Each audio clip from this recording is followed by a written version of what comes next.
Hi everyone, I'm Josh Curving, and this is my prediction video for Screwtack's most recently announced death battle. At SGC, it was confirmed that the next battle would be Strider Hiryu versus Ryu Hayabusa.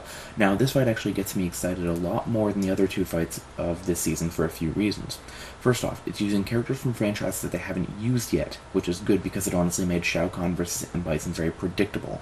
They're not just going to have the Street Fighter characters mop the floor with the Mortal Kombat characters again, because it would increase Mortal Kombat's loss streak to 3, which no series has so far.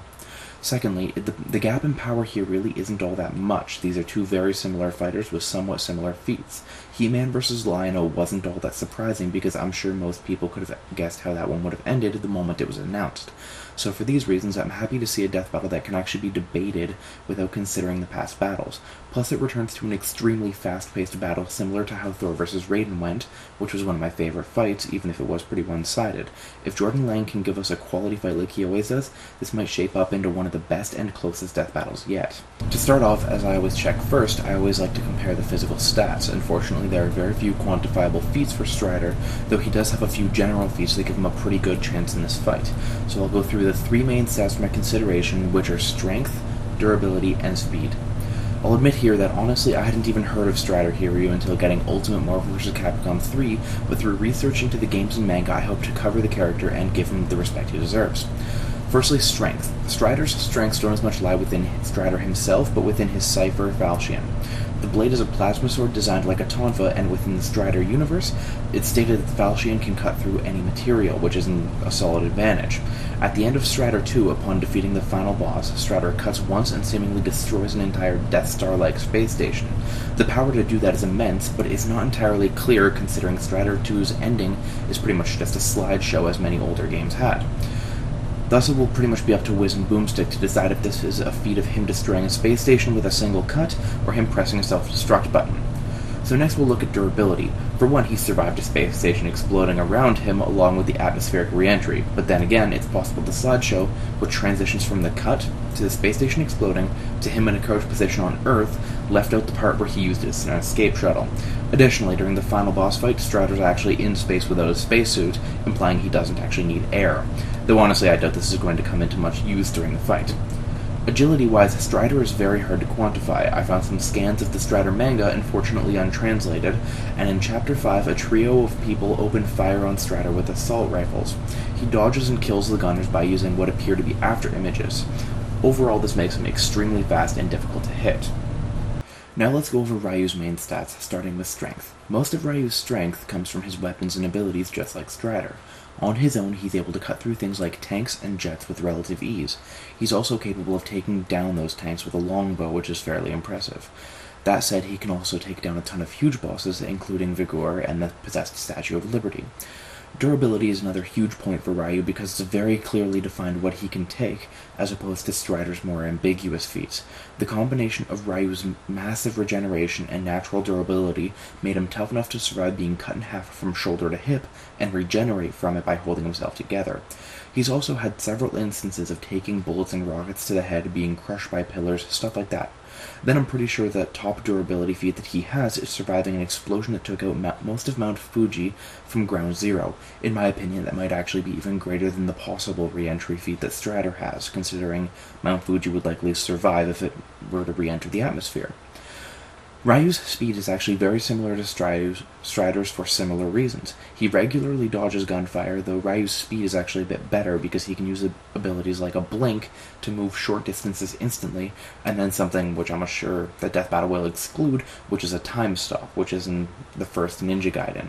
While only used in that game, this ability is a bit too powerful to be used in the fight, as it would make the fight absolutely one-sided, so for now I'm only going to count the blink.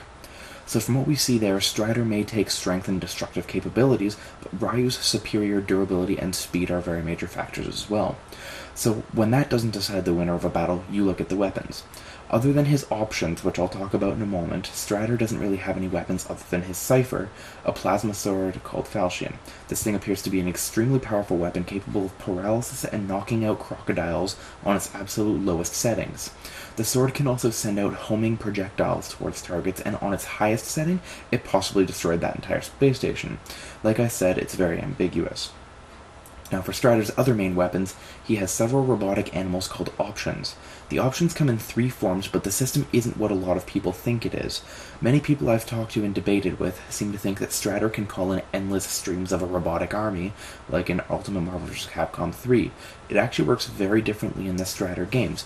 He gets the options in item boxes in the levels, and he can get one of 2 different options. First is the option A, which is a drone-like saucer thing that shoots a laser whenever Strider attacks. He can get up to 2 of these options, which then when he gets a third, all 3 option A's turn into an option B, which is the big tiger. It only lasts for a limited time though before reverting back into 2 option A's.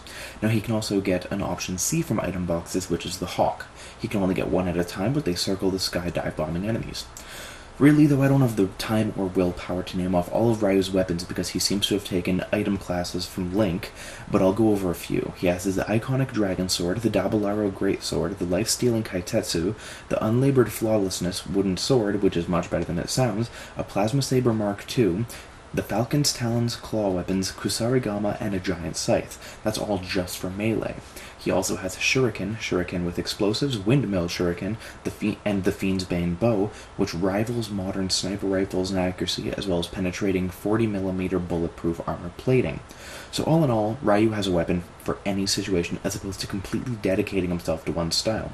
So because this is a ninja fight, and they've taken stealth into account before, let's determine which is the superior ninja. First, we'll look at Ryu, who has smoke bombs, wall runs, teleports, can run across water, and has something called the wind run technique, which lets him home in on the closest enemy to him, even if they're out of sight. This is without even touching on his elemental ninpo magic. Now, Striders.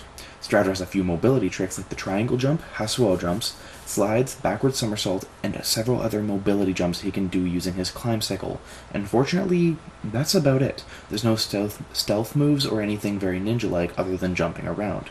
So, I guess it's becoming a little bit more obvious here who I think is going to win, which is Ryu. It's nothing against Strider at all, I simply think the main problem is the age of his games. The NES wasn't a console known for great animations, and the Strider games lacked a stealth mechanic. So in my opinion, yes, Strider should lose this fight. But if they make a new Strider game, it might have more clear-cut feats that could put Strider on top here. Unfortunately, there's always been a ton of legal problems with Strider, mainly due to the complex licensing issues that always come up because he's partially owned by a manga company. In general, though, it's the recentness of Ninja Gaiden, along with him being just more of a ninja with far more equipment, magic, and skill, that gets him the win here. Well, everyone, this was my first prediction video, hopefully the first of many to come. If you have any comments, just leave them below along with any constructive criticism. Maybe I stammered too much, maybe I need to avoid looking at my notes as much, or maybe you just don't like my shirt. Let me know in the comments, and hopefully I can correct it for next time. That said, I'd like to say my dream death battle. I tend to be a fan of older characters, but 2 games in the last few years have had amazing characters that I think would be amazing to see go head-to-head. Jason Brody from Far Cry 3 with his Tatao, guns, and enough drugs to alert every drug dog from the Rook Islands to the Pearly Gates, versus Booker DeWitt from Bioshock Infinite with his vigors, guns, and crazy as hell storyline.